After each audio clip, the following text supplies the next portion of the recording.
Hey everyone, welcome back to the Burn Bootcamp podcast. You are joined here with DJ and Ansley and myself, Morgan. We are going to go through chapter 5, which is connect. So if you've been following along, we've got a little book club going on with the Burn Bootcamp book. If you guys don't have yours yet, make sure that you pre-order it today, coming out on June 18th. We'll make sure to link all of that information in the show notes to what you're listening to right now. But number 5, connect. And this is really bringing it home here. And what it really talks about is the power of social connection and how good it is on an individual's well-being when they have people in their life. It's good for your resilience. It's good for your overall health. And so just that supportive relationship and community, which is what we are all about at Burn Bootcamp. And, you know, whether it's your gym or just other areas of your life, I can't emphasize enough how important it is to have connection and the right people in your life. And so we're going to talk about some real life examples. We've got 2 individuals that are Burn members. They found strength and support and transformation through that community. So we're so thankful they shared their story, but they walked into a Burn Bootcamp and they really, for the first time, found that community that they never had. And so it's super powerful. I'm sure if you're listening to this right now, I know all of us that are on this call, like community has shown up for us in so many ways at Burn Bootcamp, through church, through other areas of your life. But I've met these 2 amazing ladies through community and what we've built at Burn Bootcamp. And so it's super special. And I just want everyone to have it, which is why I'm so passionate about bringing Burn Bootcamp to the entire world. So yep. how is this chapter for you? DJ, do you want to kick it off? Yep. So it really just brought it all back home for me. Growing up, we weren't really close with a lot of like immediate family. So we made friends that were family. And so wherever we were, you know, we had this group of people that we always called family, and they'd be like, oh, so is your dad's sister? And we're like, no, they're actually just friends, but you know, we call them family. We do everything together. And so, you know, I've always been in that mindset, but then doing that as an adult yourself is tricky. It's, you know, you're figuring out how you want to show up in life and how you want to show up for your family, for your kids. And so finding people that align to that can be hard, but Burn Bootcamp was that for me. You know, I was newly married and I remember coming in and you guys already had a kid, and it's like, okay, so what's this like? I know that I want that, but what does it look like to achieve that and to also be working, because I also want to be here and build, you know, these amazing communities and champion you guys alongside of that. And so not only did I find friendship in you guys because I wanted similar things, but then, you know, I find it in other people that have come through Burn Bootcamp. And there are times when even now I'm going through tricky circumstances, and I know that I can always count on my community to come in and pull me up. Or even if I'm just like, man, I want to hang with some people and have a good laugh. Like, I know I can rely on my people for that too. And so I honestly, I feel for the people that don't have, you know, close friends in a community like that, because I could not imagine doing the life that I have now without it. Yeah.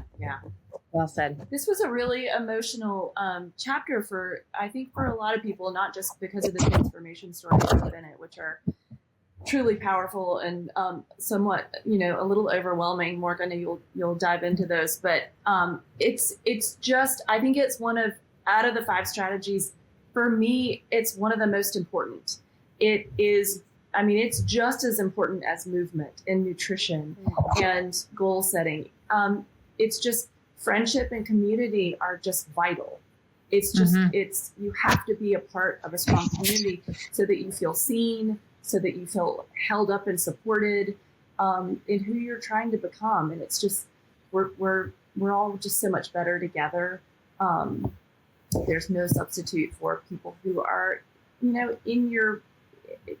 on your team, in your squad, cheering you on. It's just so important. Yeah. So the story I want to share here, it's hard. It's a hard one, like you said, Ansley, and it's heartbreaking. And I'm so thankful that Kifa from Costa Mesa, California, decided to, submit this story to us and share it, because I think it does provide some hope for anyone that's listening to this and maybe feels some of the things that she also felt or experienced some of those things.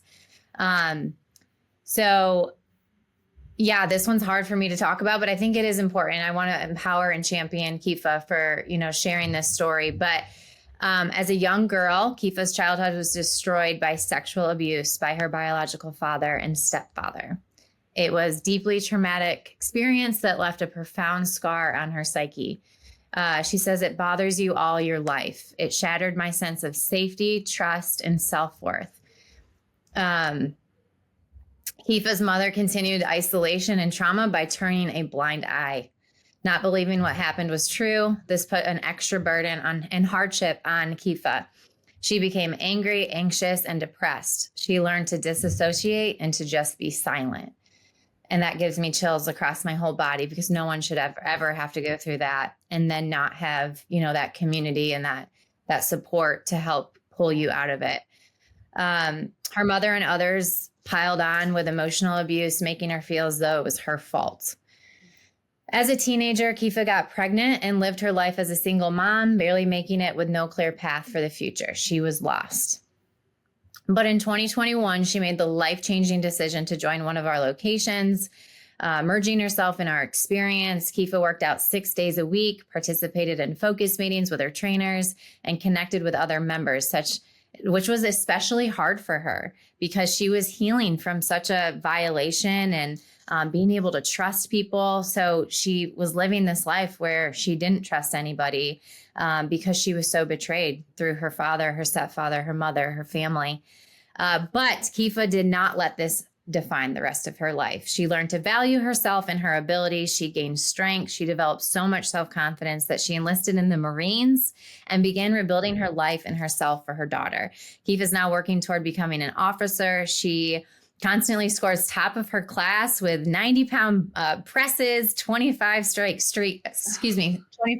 push-ups, 3-minute planks, weighted hikes. She attributes her success 100% to the support she received by connecting to the burn community. Her physical transformation has been remarkable, but her inner fitness and the life she took back is the real heart of the story. Mm-hmm. I know. And Goodness. I think that is such a powerful story. It's intense. It's unimaginable to think that too many people have to walk that journey alone. And I think sadly, we don't ever know that about somebody.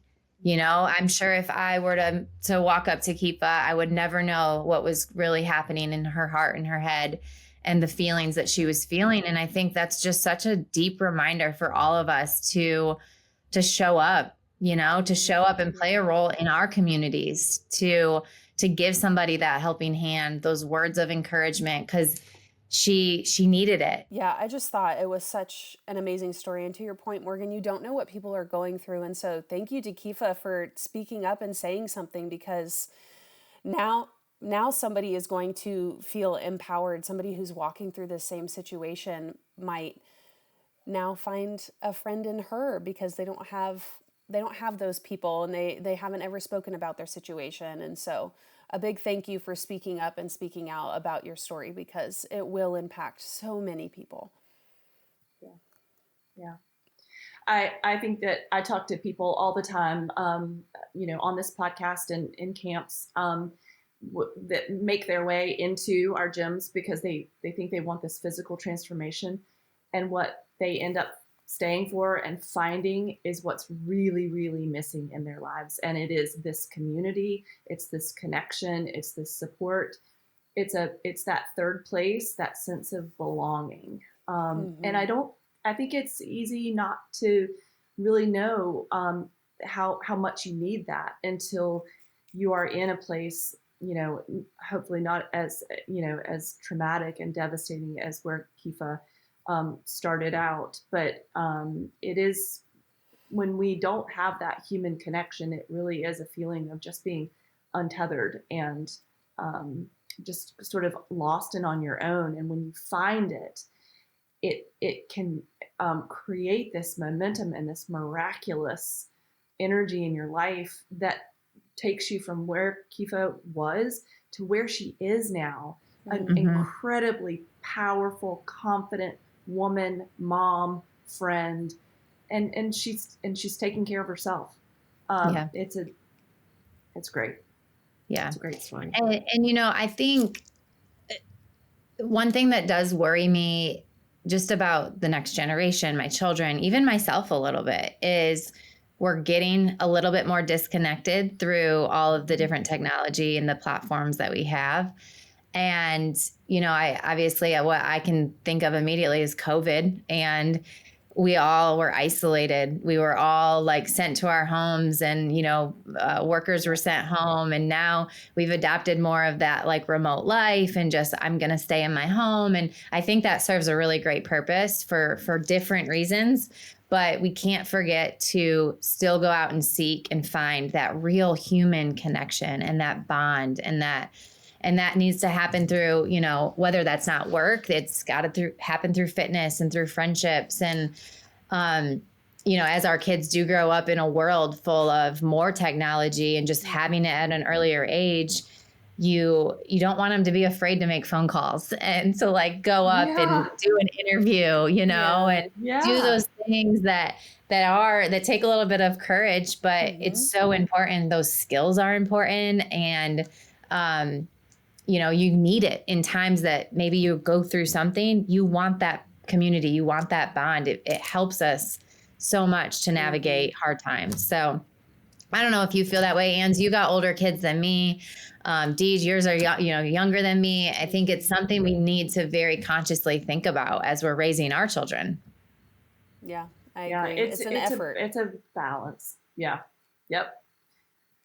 Yeah. My kids, I think that we'll still be finding out the impacts of what happened throughout COVID from an emotional and connection level for decades to come. I think that it has a serious impact. And while I do, like to your point, Morgan, I think that, on days where you can't get to camp and you really need something, we have it on demand, but that there is no replacement for the supportive atmosphere of that floating floor. It just makes you so much more capable mentally and physically than you ever thought possible. And so it's just, this chapter brought up a lot of connections, just a really, really big deal for a lot of people. Yeah. So just to drive it home a little bit, kind of what is it going to take? It's take time for self-reflection. That's what we talk about in the book first. And what we mean by that is, who's in your life right now? What are the relationships that you do have in your life? And are they positive? Are they not so positive? Or what's missing? And so I think that's number one, is taking an audit on who you have in your life, and then show up, right? So we have a quote on our walls. It says, "You showed up, now showed up." And it has a deeper meaning than just going to the gym and showing up. But it is that daily commitment to prioritizing the things that mean the most to you. And I also think show up can mean not just for yourself, but for others, like I talked about, because you just never know who needs that extra push. And then lastly is reach out. Don't be shy. Reach out to others. And, don't feel like you're really alone, because you're not. There's people out there that want to help you through things. And that's tough for most of us. It's hard for me to ask for help or to say I'm struggling or to share like real raw emotion. But thankfully I have that circle that like I can trust to be vulnerable with, and they're not gonna take advantage of that. And that's what's important to find, is those people that if you're having a hard time, you can go to them. So those are our action steps today. As always, guys, thanks for listening. Thanks again, Kifa, for sharing your story and allowing us to share it through the book and now through this podcast. I know it's going to reach somebody today, and it's going to call some action to go find that community. So guys, if you've not purchase the book, make sure you're headed to burnbootcamp.com/book and pre-order it today. Okay. Pre-order it. It's coming out on June 18th. We're excited to get this in your guys' hands. Thank you guys for joining us today. And as always, we are going to end like we do. 2 claps on 2. 1, 2.